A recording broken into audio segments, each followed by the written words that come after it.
Sir నమస్తే. నమస్కారం బ్రహ్మంగారు, మన చైతన్య రథం వీక్షకులు కూడా.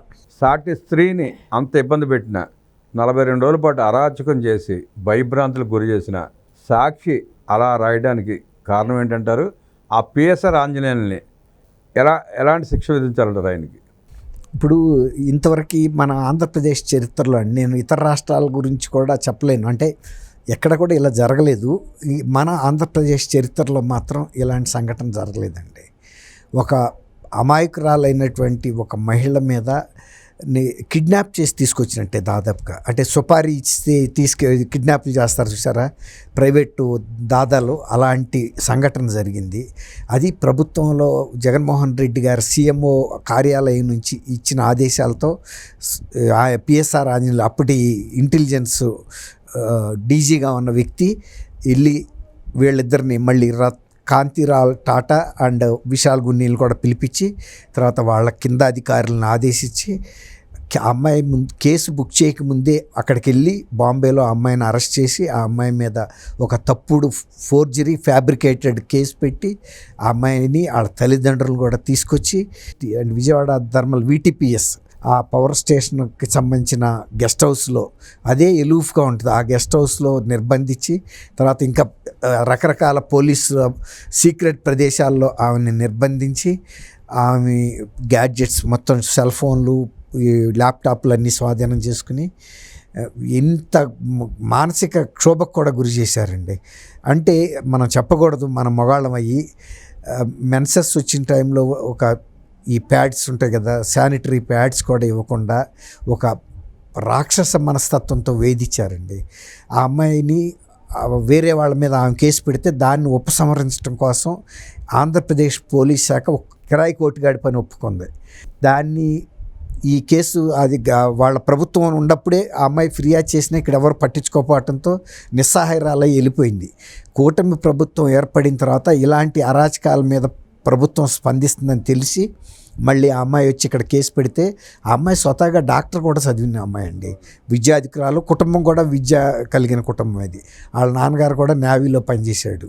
అయితే కేసు పెట్టిన తర్వాత దీని మీద విచారణ చేసినప్పుడు ఈ అనేక లోపాలు బయటపడినాయి.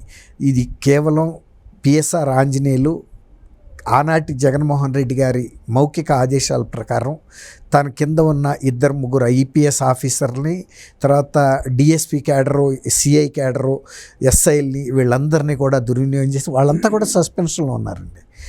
ఈయన్ని కూడా సస్పెండ్ చేశారు.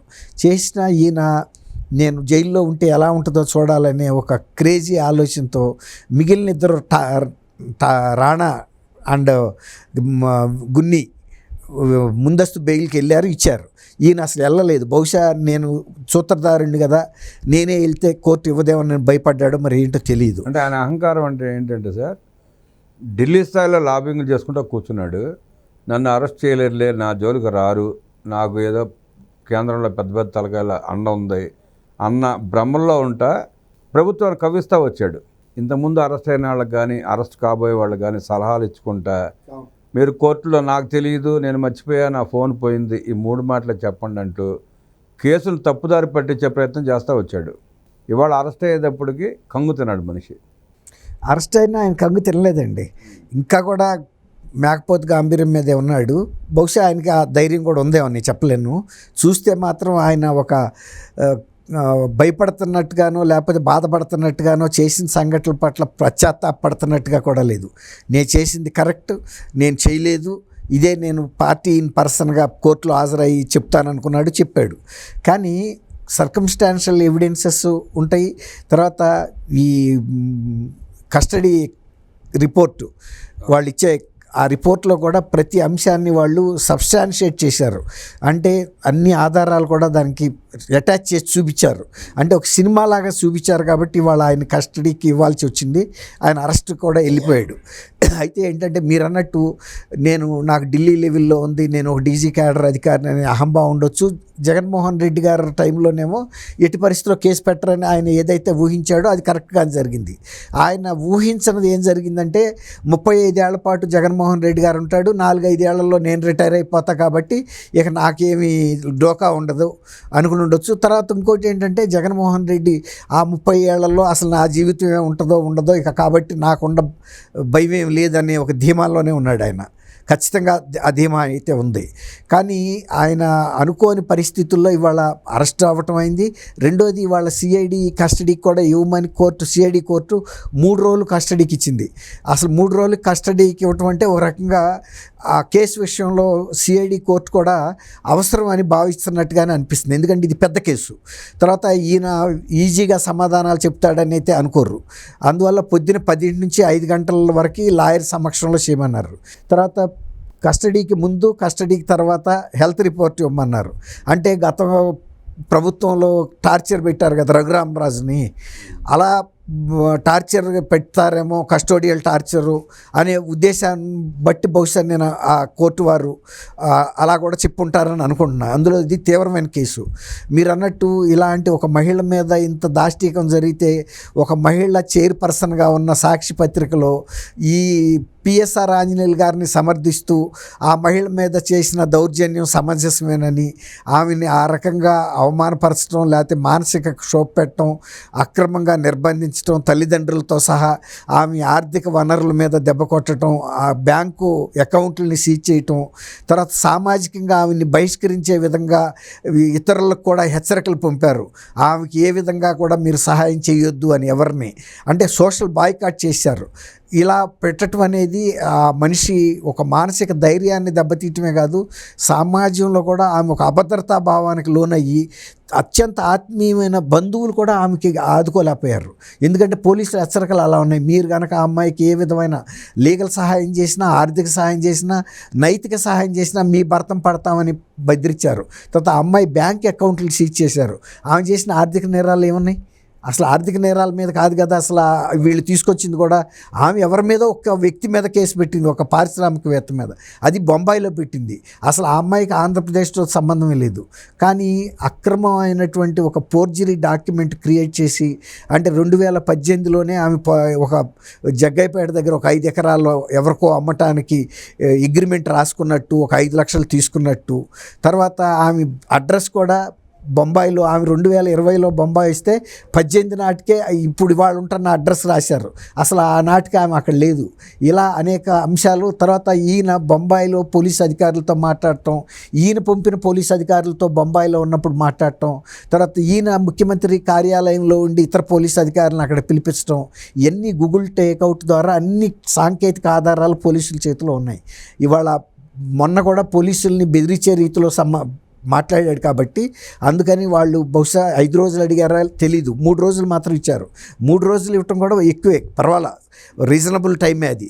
3 రోజుల లోపల పోలీసులు కూడా కట్టుగానే వ్యవహరించాలి. ఎందుకంటే అంతకుముందు ఆయన డీజీ క్యాడర్ పోలీస్ అధికారి అయ్యి ఉండొచ్చు, కానీ ఇవాళ ఒక కేసులో ముద్దాయిగా వచ్చినప్పుడు సార్ అనో లేకపోతే ఆయన బెదిరిస్తుంటే బెదిరేవాల్సిన అవసరం లేదు. అట్లా కనుక చేస్తే వాళ్ళ ఉద్యోగాలు కూడా పోయే పరిస్థితి వస్తుంది. కాబట్టి ఇతర నిందితుల పట్ల ఆ రోజు రఘురామరాజు గారిని ఎలా అయితే చేశారో అంత కటుగా వ్యవహరించి ఆయనతో ఆ వాస్తవాలు అయితే చెప్పించాలి. అంటే ఈయన పోలీసుల ముందు ఇచ్చిన కన్ఫెషన్ నిలబడుతుందా లేదా వేరే మాట, కానీ వాస్తవాలు అయితే చెప్పించి మరి కోర్టుకైతే సమాచారం ఇవ్వాలి. అంతే తప్ప సార్ అని మొన్నట్లాగా ముందు సీట్లో కూర్చోబెట్టుకొచ్చి ఆయన అడిగిన డిమాండ్లన్నీ తీర్చాల్సిన అవసరం లేదు. డీజీగా ఉన్నప్పుడు పోలీస్ శాఖ ఖచ్చితంగా క్రమశిక్షణ పాటించాలి, ఆయనకి ఇవ్వాల్సిన గౌరవం ఇవ్వాలి. ఆయన ఒక ముద్దాయిగా వచ్చినప్పుడు డీజీగా చూడకూడదు, ముద్దాయిగానే చూడాలి. తర్వాత సాక్షి పేపర్లో రాసిన ఈ రాతల మీద చెప్పారు చూసారా, సాక్షికి అసలు విశ్వసనీయత లేదండి ప్రజల్లో. వాళ్ళు ముఖ్యమంత్రి గారి ఆదేశాల ప్రకారం ఇలాంటి అరాచకాలు చేశాడు కాబట్టి ఆయన అరెస్ట్ చేయడం తప్పనే వాదన సాక్షి చేస్తుంది. అంతే తప్ప ఒక మహిళని ఈ విధంగా తీసుకొచ్చి అక్రమంగా ఆయనకుండా రాజ్యాంగపరమైన అధికారాలను ఉపయోగించి ఆ అమ్మాయిని ఇంత మానసిక క్షోభకు గురి చేయటం అది తప్ప రైట్ అనేది కాకుండా కేవలం అతను మాకు విశ్వాసపాత్రంగా పనిచేశాడు, అవతల ఆడమనిషికి ఎంత అన్యాయం జరిగితే ఏంటి, ఎంత ఆవేదన కలిగితే ఏంటి, నష్టం జరిగితే ఏంటి అనే ఒక బాధ్యత రాహిత్యంతో పెట్టిన సాక్షి రాసిన రాతల్ని ప్రజలు కూడా ఏసరించుకున్న మాట వాస్తవం మీరు ఇందులో చెప్పినట్టు. ఇలాంటి దుర్మార్గుల్ని అరబ్ దేశాలలో ఎలా శిక్షిస్తారో ఇక్కడ కూడా అలా శిక్షించాలని కోరుకున్న ప్రజల ఆవేదన మీరు ఎలా విశ్లేషిస్తారు? ఇప్పుడు ఆ అమ్మాయిని ఎంత బాధకి గురి చేశారో అంత ఖచ్చితమైన సమానమైన శిక్ష ఆయనకి పడాలండి. ఎవరికైనా పడాలి, నాకైనా పడాలి. నేను తప్పు చేసినా కూడా మనమేం కోరుకోకూడదు. ఇవాళ భారత్ మీద పాక్ దాడి చేసినప్పుడు మనంతా ఎంత రగిలిపోతున్నామండి. ఆ దేశానికి కూడా అంత గుణపాఠం చెప్పాలని సాధారణ పౌరుడు, దేశభక్తికి చదువుకి సంబంధం లేదు కదండి. దేశభక్తి అందరికీ ఉంటుంది, చదువుకున్నా చదువుకోకపోయినా. కొంతమంది చదువుకున్న వ్యక్తులకే ఉండదు, వాళ్ళే దేశద్రోహం కూడా చేస్తారు.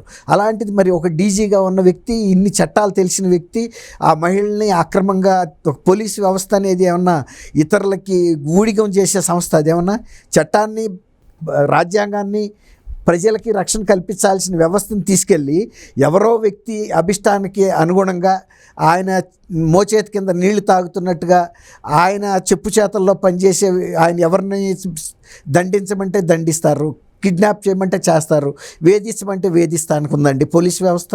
ఆంధ్రప్రదేశ్ పోలీస్కి దేశంలోనే ఒక మంచి ప్రతిష్ట ఉంది, మంచి ఎఫిషియన్సీ ఉందని చెప్తారు. ఏదైనా ఇన్వెస్టిగేషన్లో కూడా ఖచ్చితత్వం పాటిస్తారు. తర్వాత ఆధునికమైన దర్యాప్తు పద్ధతులను పాటిస్తారు, నైతికంగా విలువలను పాటిస్తారు.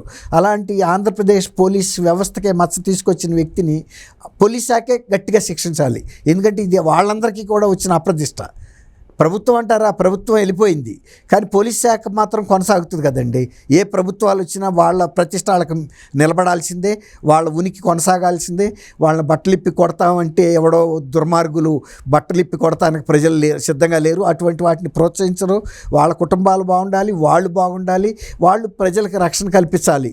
ఆ బాధ్యత ఉంది కాబట్టి ప్రజలు కూడా వాళ్ళ మీద ఆశలు పెట్టుకుంటారు తప్ప వాళ్ళని అవమానకరంగా మాట్లాడే వ్యవస్థ ఆంధ్రప్రదేశ్లో ఉండకూడదు, ఉండదు కూడా. పాకిస్తాన్ ఉగ్రవాదులకి వీళ్ళకి ఏమైనా తేడా ఉందంటారా? ఏమి లేదండి, అంతకన్నా నీచం. పాకిస్తాన్ ఆడు బయట దేశస్తుడాడు, మన దేశస్తులు అయ్యి, మన పౌరులు అయ్యి ఉండి, మన పౌరులు జీతాలు తీసుకుంటా ఇంత రాజ్యాంగపరంగా వచ్చిన అధికారాన్ని, వస్తువుల్ని ఉపయోగించుకుని మన దేశానికే చెందినటువంటి ఆ మహిళను తీసుకొచ్చి, ఒక నిస్సహాయరాలైన మహిళ, ఆమెకి అసలు ఆ తెలుగు రాదు, ఆంధ్రప్రదేశ్తో సంబంధం లేదు, ఆంధ్రప్రదేశ్లో ఆస్తులు లేవు, ఆంధ్రప్రదేశ్ ప్రజలతో కానీ ప్రభుత్వంతో కానీ ఎటువంటి వివాదం కూడా లేదు ఆ అమ్మాయికి. కానీ ఆకస్మికంగా పిడుగుపడ్డట్టుగా వెళ్ళి ఆమె ఇంటి మీద పడి దుండగుల్లాగా పట్టుకొచ్చారు తప్ప, అది దేశం మొత్తం కూడా ఇవాళ సిగ్గుతో తలంచుకునే పరిస్థితి అండి. ఆంధ్రప్రదేశ్ చేసిన పని, పోలీస్ చేసిన పనికి చేసింది ఒక వ్యక్తి లేదా కొద్ది మంది వ్యక్తులు, కానీ వాళ్ళ ఆంధ్రప్రదేశ్ పోలీస్ శాఖ మొత్తం అప్రతిష్ట మూటగట్టుకోవచ్చు. ఉగ్రవాదుల కంటే దారుణమైన మనస్తత్వం ఉన్న పిఎస్ఆర్ ఆంజనేయులు లాంటి వ్యక్తిని కఠినంగా శిక్షించాలంటూ విశ్లేషించిన దుర్గా కుమార్ గారికి ధన్యవాదాలు తెలియజేస్తూ నమస్కారం. బ్రహ్మ గారు, మన వీక్షకులు.